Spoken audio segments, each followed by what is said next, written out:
Where's the belt?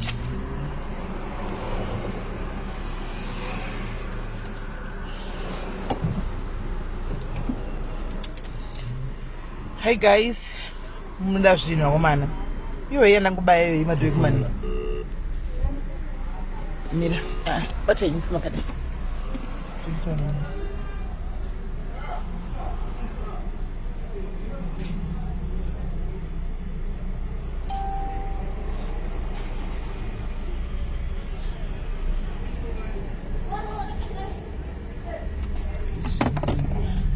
Guys, murisai sei unganai guys, unganai tisinenge tikuvigirai satinenge tichida zvamunenge muchida kuziva zviya handiti, so that tibate both sides of the story handitika, tinzwe both sides of the story, tisamhanye nestory one handitika. Sezvamunoziva kuti nezuro mama vaya vari kurwara kwatiri kuenda, tikuenda kuhospice iko zvino ndokwatiri kuenda. Tamboenda kune imwe hospice guys, tamboenda kune imwe hospice. Varamba kune hospice vavaramba vatangotaura kuti muZimbabwe vatoramba zvachose vajamuka, vataura kuti muZimbabwe varamba ende pane zvinhu zvadiwa mapepa and what not and ofucha yairida kuti vanenge vanazvo. Unoona panenge pachidiwa paper work yakatowanda ofuchi kumazimba ndonasoti zvinotinetsei. Saka zvakaitika nezuro paper yataita mamukaseiko guys, that's nakumborosai. That's nakumborosai. Muri seiko guys? Mamukasei ndanongomaya zvino kuti pamudzonyaya yabvo. Ndisina kunyatsotaura nemi. Muri sei guys, muri sei? Saka taita live nezuro namama vatoro varuda kubatsira ningirikiri vada kurwa, vari kuda kubatsira vaya vanorwara vaya vanditika mwana wavo mudhayari zanga ari pake paya tichimutsvaga paya. Vaya ndakakudza ndikati nhema aripo chete padiaries. Uriyo padiarist. Ona munitiksi, ona soro vanadzoka pachadzo. Speed. Ndakakudza ndikati uriyo chete, uriyo. Pano padiaries hakuna munhu asipo padiaries pano, unogona kuva kosiri active member asi unenge uriyo. Animona. Saka akanga ariyo zvake panapa. Animona akagara hake panapa akateerera hake live tichitaura nezvake nezvamai yake paya. Saka tazopedza kutaura paya ndo pakazotirega ndichifonera ndichibata SIS MELLY tichitaurawo side rangu story. Vadiaries. Makazviomera vadiaries. Vadiaries makangooma henyu. Right. Saka akazouya tikataura mwana akati aiwa ndandiripo ndaona zvose ini ndobva ndiudza side of the story rake inini. Sezvamunongoziva kuti inini kazhinji nditanga ndaudziwa zvimwe, pane zvimwe zvinenge singakwanisi kuti kana ndandogara ndichikudzai kuti zvimwe kana vasina kuzotaura voga ine ndaiwa nyaya andika kana vazotazovaunza pano akasataura ega ngati ndinzanenge asingadi kuti zvibude kuvanhu asi ndendazviwa indine ndichizviwa animaona. Saka ndazviwa kudaro ndobva ndati no problem. Saka ndodawo kuti nditaurewo kasaidi rangu of the story vanhu vazive kuti nemhaka yei ndakatsika madziro, kwete kuti mai vangu handivadi kana kuti mai vangu handisi kuvabatsira. Izvo zvinobva todudza kuti izvo vhiki rapera chairo ndakabva kuvatumira kamari kekuti vatenge chikafu animaona. Saka mwana uyu une saidi rake of the story akatonditaurisa nabhudhi vake mukuru wamwana ainzi akarumwa nebhabhudhi wacho mukuru vakati handidi kuzviwawo musandi animaona. Pane nyaya guys, pano paita nyaya asi hakuna nyaya isingagadzirisiki guys, andinoziva hakuna nyaya isingagadzirisiki. Saka itai muchidedza vamwe guys, itai muchitega vamwe kuti mwana wauya nesaidi rake because zvinoti kuenda kune imwe hospice. Saka toda kuti patinopinda muhospice nemiya tinge tapedza nezvelive iyi topinda futi muhospice imwe andika, so that tiwe kuti vanoti kudindo yatasara nayo yatine hope nayo kana vachinge varamba pane this hospice panenge pasina zvokuti tingaita isusu guys sevanhu vanga vachida kungobatsirawo andimaona, nokuti kana family ichinge yajamuka isusuwo tiri madiaries kube tine patinogona kubatsira kusvika andimaona, tine patinogona kubatsira kuti tisvike andimaona. Hatizonyanyi kupindidzira zvakadaro because munoziva upenyu hunonetsa, munobatsira zvinenge zvakanaka asi kana zvozokudzokerai andimaona mangwana paita tongoti paitika zvimwe zvinenge zvaitika kana zvokudzokerai zvinokudzokerai kuita kunge makamuchita mhosva kubatsira ufuchi maitobatsira nemweya wenyu wese. Saka tine patinobatsirawo kugumira handichika madiaries katabatsira kugumirawo ipapo then todi takonewawo tosarenda maoko handitika kana tichingozonzi tatengawo chikafu and something totenga tosiya handiti. Saka guys nditei muchinitegerawo vamwe guys, tegai vamwe at least tifambe nebhora, tegai vamwe tegai vamwe guys. Handingangotangi kuti ndiunze mwana uyu akuudze nyaya tichiri 471. Tegai vamwe tisvike at least kana ku80 ndobva ndatega mwana uyu. Saka imini share live motega vamwe guys. Takawani muri 400 and something apa mumwe mese mukashare live ishi. Anomaona mukasharewo live iyi mese anditika and then vanhu vanokurumidza kuti tisvike panamba yachatiri yatiri kuda then tobva tatanga kudi kuti munzi anditika sezvo zviri kufe drive vangu tikuenda kune mehospice uku asi tida kutikasva pahospice pepa tomira tomboita live topinda mukati. Saka dedzai vamwe guys, share live, share kumain page rejai, main page share ikoko mosharewo kune mamwe mapage magroup. Share guys, share yatapa 518. Share tifambe nebhora, share inekutega, share inekutega tiwane kufamba nebhora. Vari peri pasi papa bro wavo kutocheka modya nasi pandakawirana naye kutoenda naye paya todi muimufondera tozive pavanogara muza kwanogara.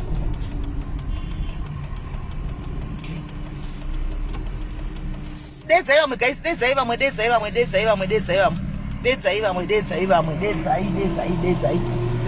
ti anzona kumabasa madha aiwa Febi pafacebook ndo pasingashakwi vanhu Febi kone ziro takaita live same time one asi vanhu vanga varipo chandisingadi kuzopindigwa muinbox nchinzi kwai taona live zvazodii ndakunzwisana nguri wakumana tatoe 567 topinda mu700 izvozvo. Vanhu varipo kumabasa kupiko imi hamusi kumabasa here muripo izvozvo muri kumabasa wani muripo vadhayaris imi vanhu vari papi. Dedzai vamwe tatopinda mu600 hanzi old age home havasi 800 havasi izvo havasi old age kavaya havasi old age kando pane difference ipapa. Maold age anogona kuva ari kwasi havasi old age kavaya inyaya yekurwara chete havasi old age inyaya yekurwara chete.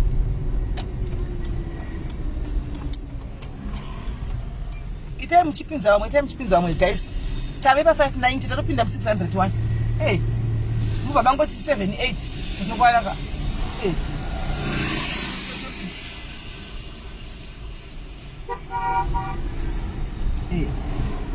Itai guys tatusana ne 3 people or 2 people. Tipinde 601 handei tisvike ku 800 tatove 61 607 guys 607 danai vamwe munzwe apa ndichitsvaga ini muchitega vamwe kai ndichifamba takutosvika tichiona pekupaka kuti live iitwe takapaka ini muchitega vamwe handiti twadharis tinoshandidzana toshanda toseka ini ndiri kufamba ndakananga kupi kuhospice uko imi muchidedza vamwe pandonopaka apo hapate padhuzeka pandonopaka isi namba yedu inenge yakwana 636 namba yedu inenge yatokwana animaona. Saka atitei guys muriwo here uko muriko here uko madhayaris muriko here uko muriko here right katidzifambire nyaya dzacho tione pakavhurwa akufamba nipa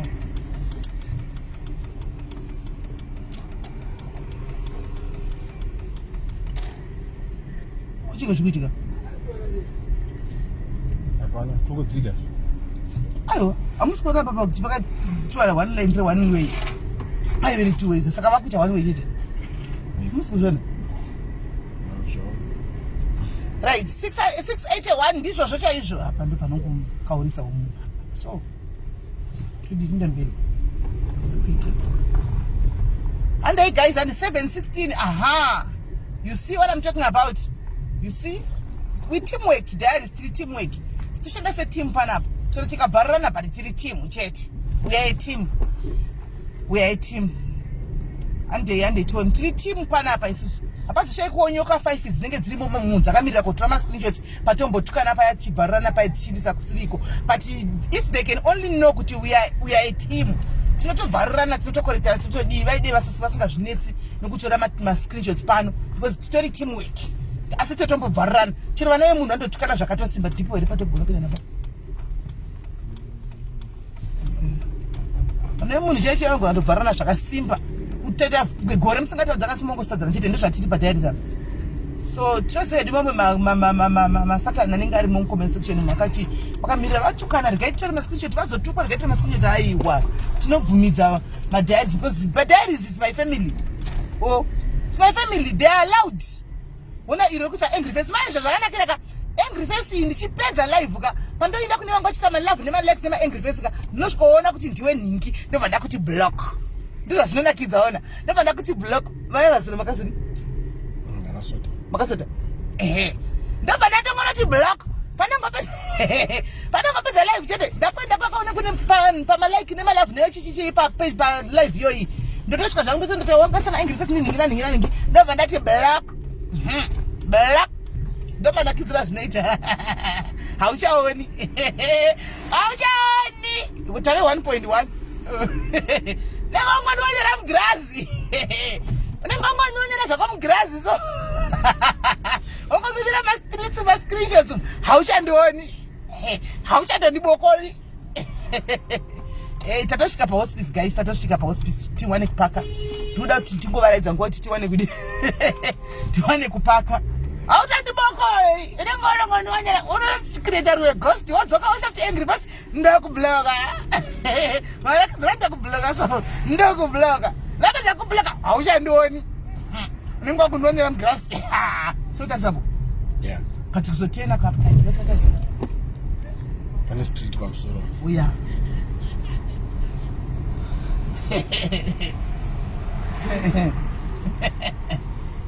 varipo iyo satamira satatamsaidi kigiredu kumira pana tingonanga pahospice varipo avavo handi samba kwando zaswe pejone pa my place baba kuzasuko saka muri tinde kuhospice resitika tinotora mukadzi uya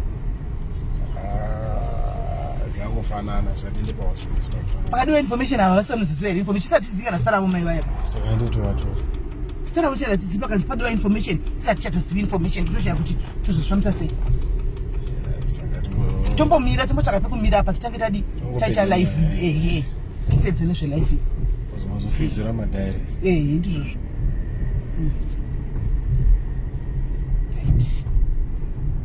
tinde pacho mirai tinde palinge apa tiwane pekumira itamira apa zvako pane mvurika apa timire pakupfuura ipapo ndinoda kutokwira pati zvonikoronyera nokwira pati zvonara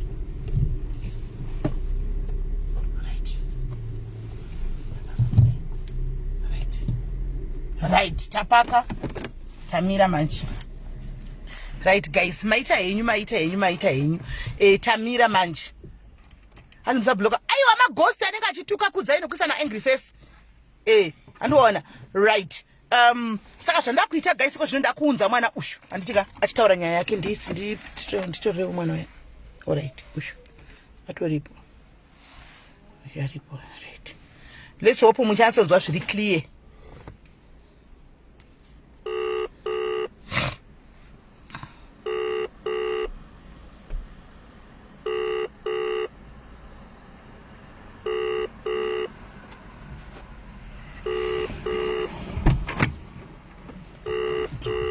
Alright.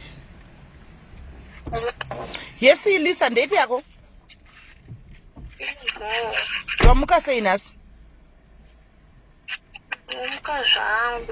Right, se kutaura kwatakaita nezuro manje takuti ndabva kune imwe hospice yekutanga iyo inove iri kuda paperwork yakawanda for about your mom handitika so zvandave ndangofungidzira ndiziva hangu but sekuona kwandaita ndangofungidzira kuti muforena chaichaiye kuti paperwork sandizivi but ndichaendapo ndonobvunza vanenge vasina but sezvinei ndainda pane imwe iri kudhuze nekwavari kugara ndapinda mukati because ndoda kutinde neshamwari yavo yatoda kunotora kuzasuko shamwari yacho yakati tichasangana paspa zvandatakakuza nesuro zviya saka pane munhu andina anoziva kumba kwacho kwaanogara tinomutora kuti pakanzi information vakabvumiwa topiwa information and then iye ndianenge neinformation then tovaisa ipapo right asi sekutaura kwakaita nezuro tichitaura kuti kune wanga uchiteererako live wainzwa yese une side rako vhiseri ini ukanditsanangurira asi vanhu hauna kunge havana kunge vaziva chiri kuitika kuti chinoti vanhu ndanguva dzanga tini handikwanisa kutaura nyaya yemwana uyu mwana yacho achitaurira nyaya yake iga sekutaura kwatakaita nezuro ndosaka uri pano so take your time and explain to people kutanga kwazvakaita nepatave iko zvino, so that vanhu vazive vasafamba vachikupomedzera nekukunongedzera kuti yeu yakazidai vasina mafacts. Saka panounzwa nyaya 2 vanobva vazojaja manje vanjeti oh okay this is why it's like this because zvakadai. All right. Okay,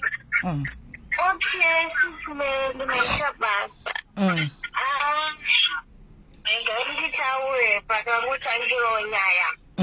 Inini ndakasiwa namai vangu tiri 2 nehanzvadzi yangu.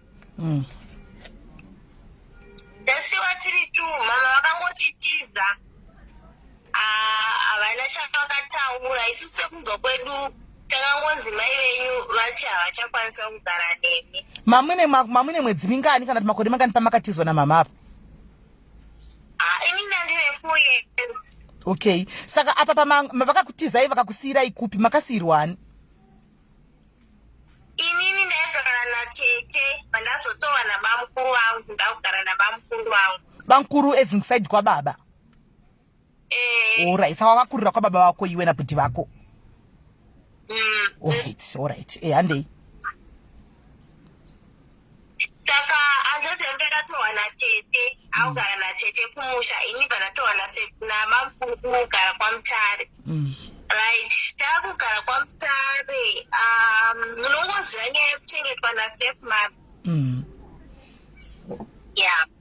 Saka zvazvisina ndaitirwa hangu kuchengetwa nabamukuru but kusaidzi kwamai vangu ndaingodawo kuchengetwa namai vangu but vakaramba kutichengeta.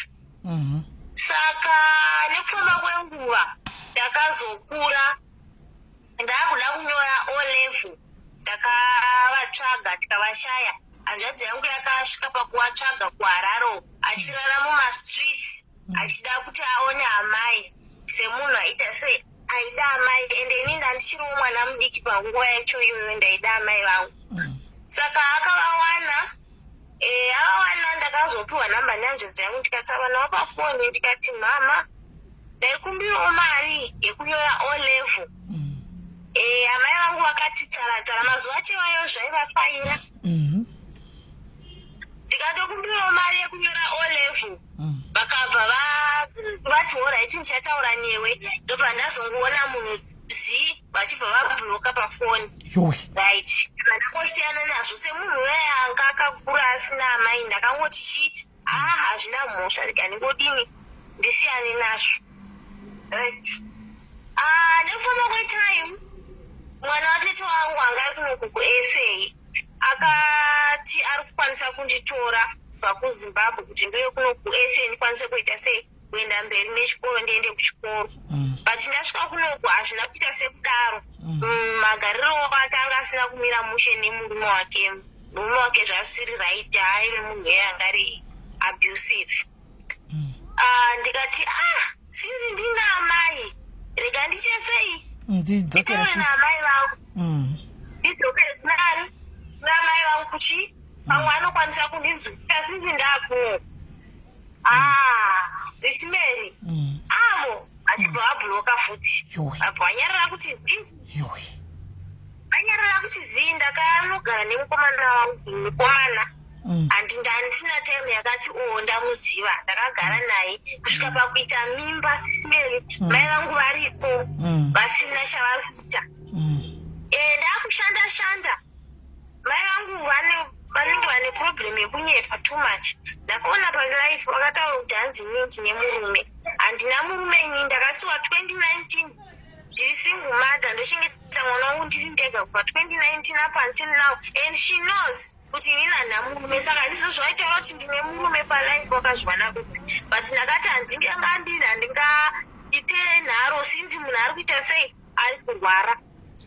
Right, ndakasvika pakuzvara mwana wangu ndikavafonera mama ndaikumbirawo mbuye kunomuite sei mundibatsire ndigare nemi ndichienda hangu kubasa mundibatsira kuchengeta mwana wangu. Vakaramba vakati vanoda kuchengeta mwana uyo wandakaona makaisa paFacebook wamaitaura naye musikana uyu. vakati havakwanise kuuya kuno. Munoziva muna neoperation naneSIS MELLY kuti it's not easy kuti uchengete mwana uri wega, mwana asikwaniswa. Ende inini at that age ndandichitori mwana mudiki zvokuti ndaitoshuvirawo kuti ndiwanewo someone anomira neni, but vakaramba. Ndobva ndangota sei sezvinhu zvavangagara vachimboita zvokuti vanongoignowa, ndobva ndangosiyana nazvo. Right, ndakaenderera mberi ndichengeta mwana wangu ndiri ndega, kuchengeta mwana wangu. Vakazoona manje ndakuita sei, ndakublinga ndobva vakusenda mameseji. Saka apa wati vaikubloka, mira Lisa, wati vaikubloka vozokuona futi wakublinga. Saka vaikuti vakakubloka vokuunbloka. Nanhasi even nanjadzi yangu vakati vanoita system yekuti bloka yekuti munhu yandanga vanoda mari. Saka inini semunhu asina kuchengetwa nawo ka ndakangosvigamisa ndikati handina zvakawanda zvandingataure ndeamai vangu. Vaidza vandibloka kana kuti ndombotsvaga foni dzeshamwari kuti ndikumbire kuti mama handina mari, asi inini semwana wenyu ndinokudai handina mari, pandinenge ndinayo mari ndinoita sei, ndinokupai. Zvakanesa SIS MELLY. Ndobvaona nakublinga vavakutanga kusenda meseji. Ndakaonondowawo ndakazotova kushanda chichi.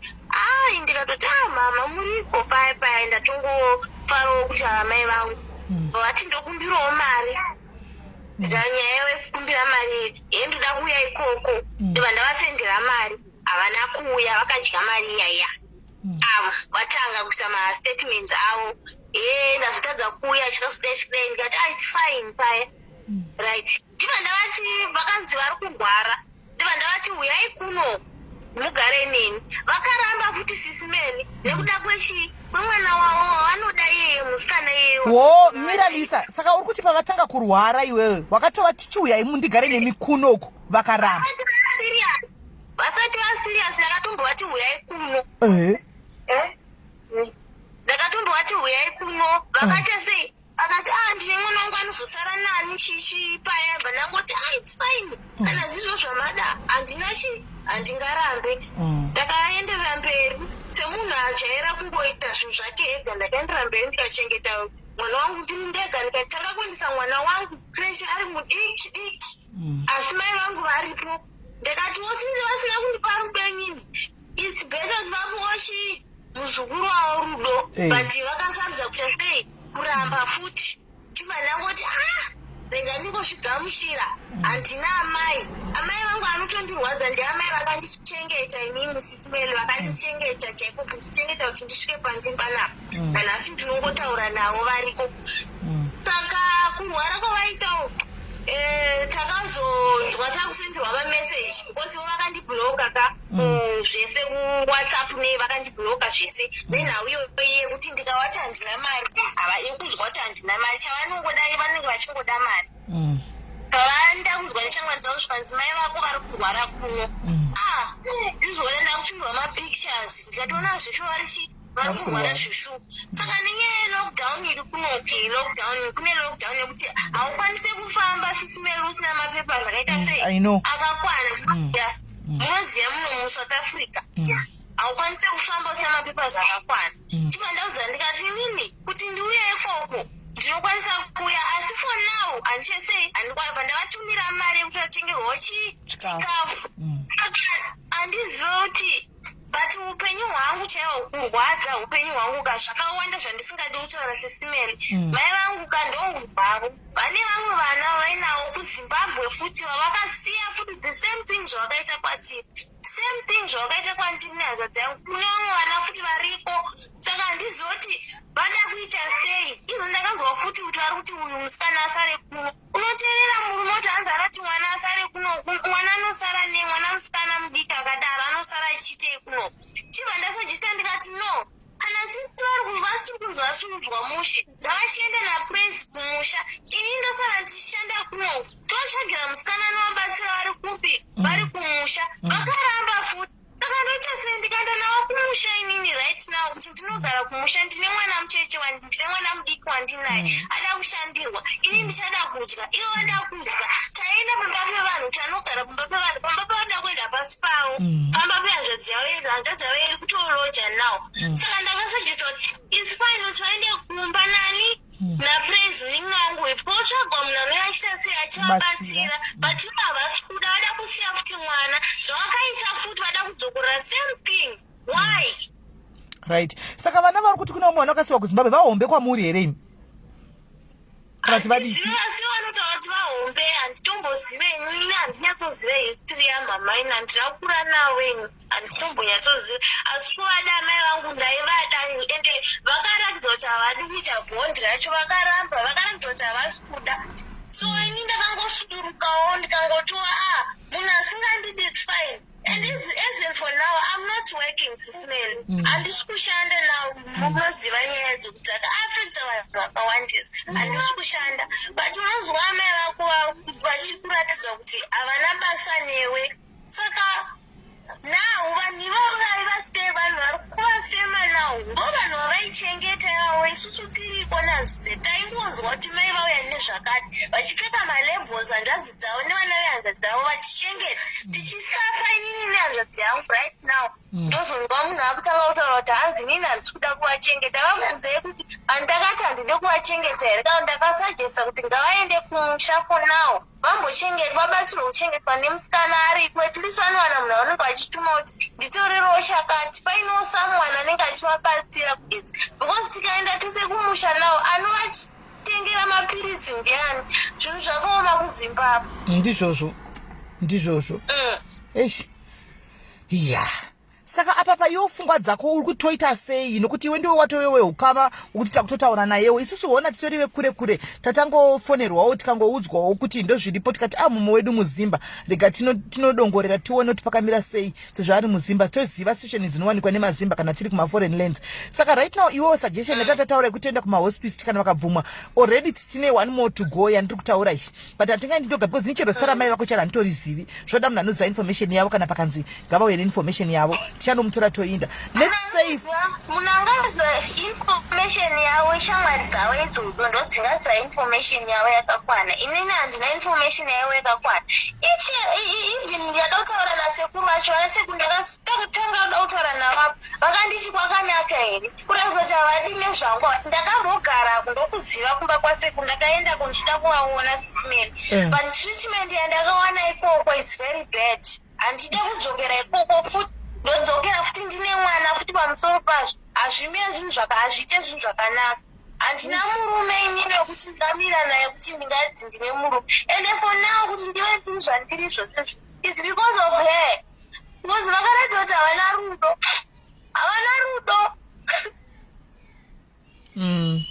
havana sorry yako baby sorry havana vakaratidza kuti havana basa nesu right now vakurwara shispeak zvinotondirwadzawo asi handisi kushanda handina chandiri kuita handina kana mari now ndakasacrifice last week ndikavatumira mari yekuti vatengerwe chikafu yandandinayo yacho saka ndoita sei vana sekuru vacho vanhu vacho vanofanira kunge vari kumira kutoti hanzvadzi dzavo dzacho hadzisi kuda kumira vari kuti ngavauye but ngavauye nasomeone apa iwewo someone wakambogarapo ndiwo uri kunzouya wakambogarapo unonyatsoziva mapitiro avaikuita haudi iwo mama ndovaziva its like ndakambovaudza kuti vari kuno kuSouth Africa ndaenda ikoko ndichida kunyatsozivawo hama dzaamai vangu ndikati mamaka matritiro andiri kuitwa kunokuka its not right handisi kufara nazvo mama vakati saka uda kundiite sei vachibva vangotizivi kuti yeah, this is a very sad and tight situation. Very sad. I know, handozviziva nokuti I know wakandiudza nezuro. I went through a lot. Oh, okay. Mwana mudiki kudai it's not easy. Apochengeta mwana wacho uri one. I know you told me nezuro a lot of things zvandisingakwanisiwo kutaura pano zvandogara ndichiudza madiaries kuti ina handitaurinya inini munhu unouya kutaura wega kana ukasiya zvaunenge wasiya it means kuti hausi kuda kuzvitaura padiaries of which it's fine with us andiwana. So guys, papa pana ndichikudzai kuti zvimwe zvinhu ndinenge ndichiziva full story mazvinzwaka but kana asina kuzodza kutaura ega kudai andimaona ina handikwanisi. There is a lot zvatuti mwana uyu paakataura nezuro achichema chinditsanangurira yese from A to Z ndakachema inini wacho I cried ndakatochema but naiye anga kuchema utata kutonyaradzana andimaona. There is a lot that she's not comfortable kutaura kepa life and that I cannot say because iye hasi comfortable kutaura pa life andimazviona. So Lisa hanzi uri kupi ndoda kutsvagira basa Queen Cronge ndibate kuseri ari kutotsvaga basa ari kuDurban but ndibate kuseri kana uine something ndibate kuseri she wouldn't mind relocating kana as long as basa racho riko unondibata kuseri akatondudza nyaya yebasa yo ine zviro kuti ndikutsvagawo basa mugozondidi mutitsvagirewo basa chero basa zvaro andimaona because right now zvina zvinomira apane mwana mudiki ane 1 year 7 months iyeyu akazvara nesiza wacho iyeye andimaona right. So unoona Lisa manje mwana wangu ndada kutaura newe semwana wangu anditi nyaya yako tainzwa and we sympathize with you pawakapinda pese maramiro wakaita ese zvese tatanzwisisa anditi asi mwana wangu ndoda kuti uteerere unditeererese andingawe ndichikudza chinhu chinokuputsa mwana wangu andiri kunzwisisa ndoda kukudza zvinhu zvinokubatsira unobvumidzwa kuita pain yaunayo you are allowed to have this pain anditika asi iko zvine zviona look at the situation ina mai vako your mom is very sick andika very sick zvokuti newewe pachako you wouldn't be at peace kuzonzwa kuti maybe pane chinhu chakaitika and usina kuti maybe uregererane namai vako. So kana uchinditeerera nekundida semunhu anofollowa pano zvinoreva kuti samwe samaoneka kasoft spot for SIS MELLY, this is the time pakarara mai vako right now vari panhoo vachirwara paya haisisi nguva yekuti tivayeuchidze kuti mama makambodai mukadai already anditika exactly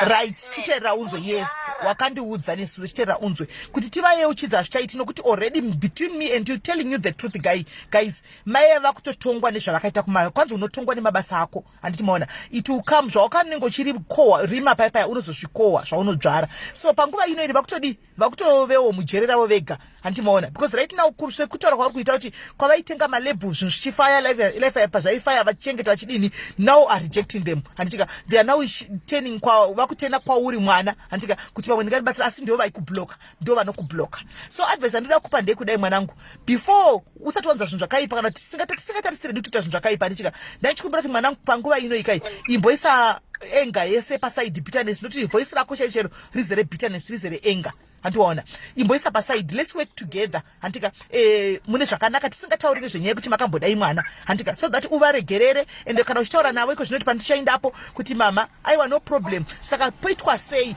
uchivaonesa zvakanaka handika so that vambofila kuti mwana wangu aripo adzoka kana upenyu kuitira kuti kana kuri kuti mwari vazotonga mutongero wavo handiwaona at least vanenge vachizati ndakataura nemwana wangu chero newe you bed peace kuti ndakataura nemwana wangu anditiwaona ndakataura namai vangu antiwazviona so ndopada kuti uite ipapo SIS MELLY pane zvinoka vakanzi varambwa kunonzi kuikwa shokwa muri kutaura ikoko the best solution ka sekuru havana kuramba kuti mama vauye kumusha but vakati kana padzi vari kuuya kunoku ngauye naLisa kana kuti zvaramba ngavatsvage musikana anenge achiita sei achivabatsira.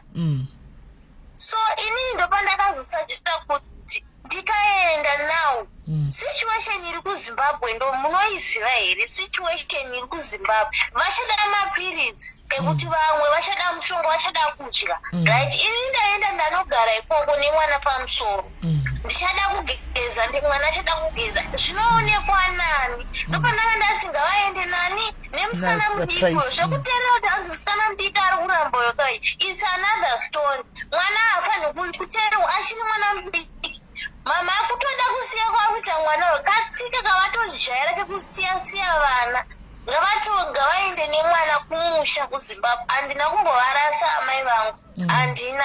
Ngavaende nemwana kuZimbabwe, vanogara kuZim for now. Kana vanhande, kana vachida kudzoka vanodzoka zvavo, havana kurambidzwa kuti vadzoke. But zvokuti ndinoungana futi pamba pevanhu futi, ndinoona futi chizoita problem. Ndopedzisira ndakuita zvimwe zvinhu zvatingafanira kunge ndiite sei, ndichiita kuti ndine mwana futi anoda kuchengeta. Powerful words za kushaurako. I understand, and you are actually saying kuti unoda basa kuti kana vadzokera kuZimbabwe so that mutsvaga munhu anopera chidi achiya kuvatarisa kuti ati mutoro wachona usave pamwana mudiki ushu. Praise wakutaura.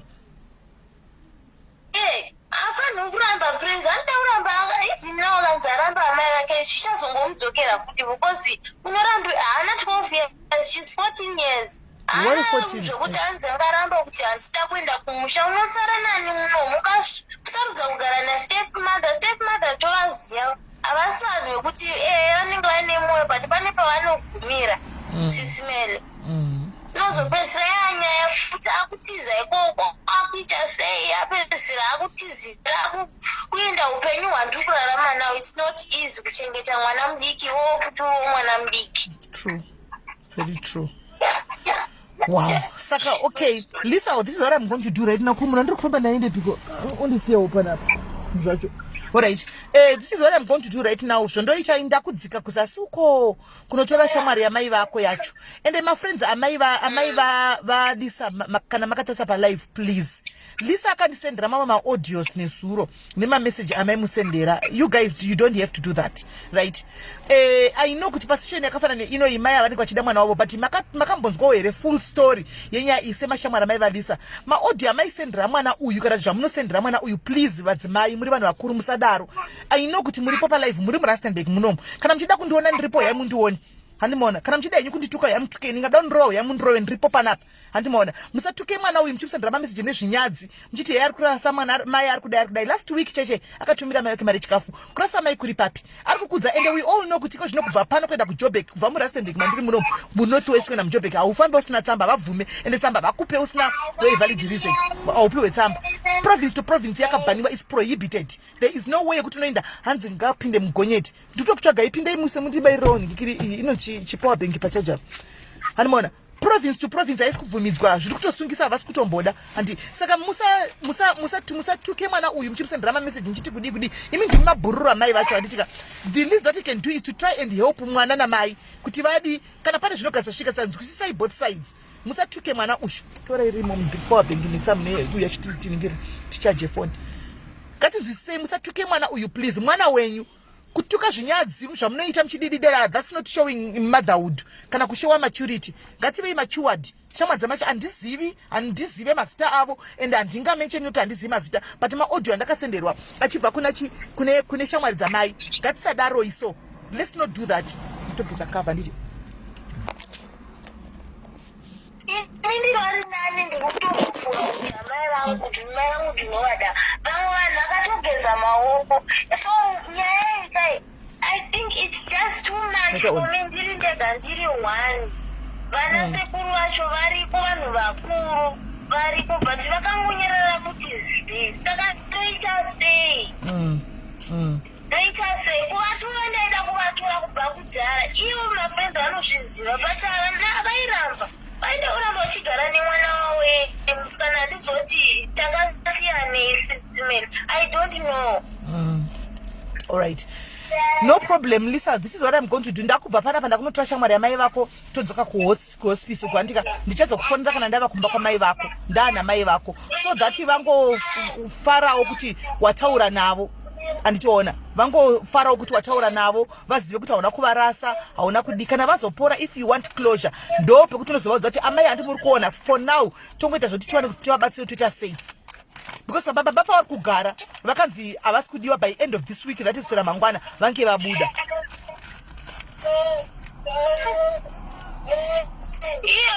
Pane murume wavo aifanira kuitawo something kwete kuti obva wavarasa zvokuita kudaro zvokuti vanobva vanogara muchimungonjonjoro chavari kugara icho. Zvinenge zvinhu zvinorwadza SIS MELLY, but ko murume wavo ari kunzi anopota achiunza chikafu wani plus achizoona mwana uyu asi anzi atora akaita move on neupenyu ave nemwe mukadzi nevamwe vana vaviri. inandida kuzvinzwa zvokuti anoyachivapiwa chikafu ini kutanga ndichitanga kutaura nyaya idzika idzi ainzi murume uyo anga asingadzike pamba ipapo. Handizivi hangu but ndakanzwa sekuti ndichamwari yavo imwe nezuro yakataura kuti murume uyu anongosvika achisiya vanhu achisiya chikafuwo dzimwe nguva, so I heard ndokunzwa kwandakaita. Handizivi hangu chokwadi, handizivi hangu chokwadi.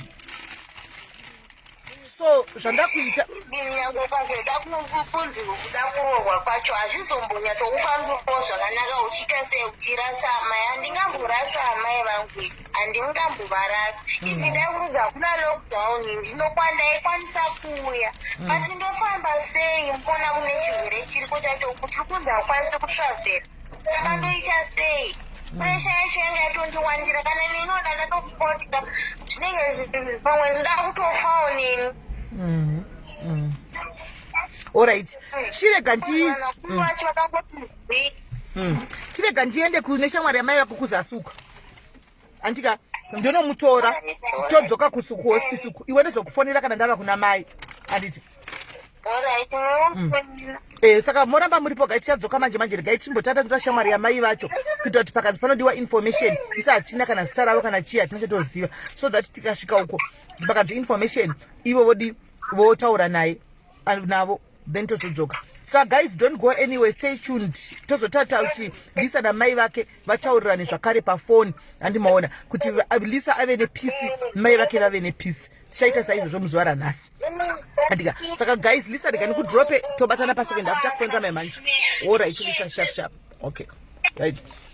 Saka guys, ndichakufonera ndichafudzoka zvekare palive manje. Stay tuned, don't go anywhere. Ndakunotora shamwari yamai vacho kuzasuko ndanovatora kwainogara uko, todzoka kumusoro uko kuhospice uko topinda motonzwa kuti vakuti kudii, then tokupai feedback.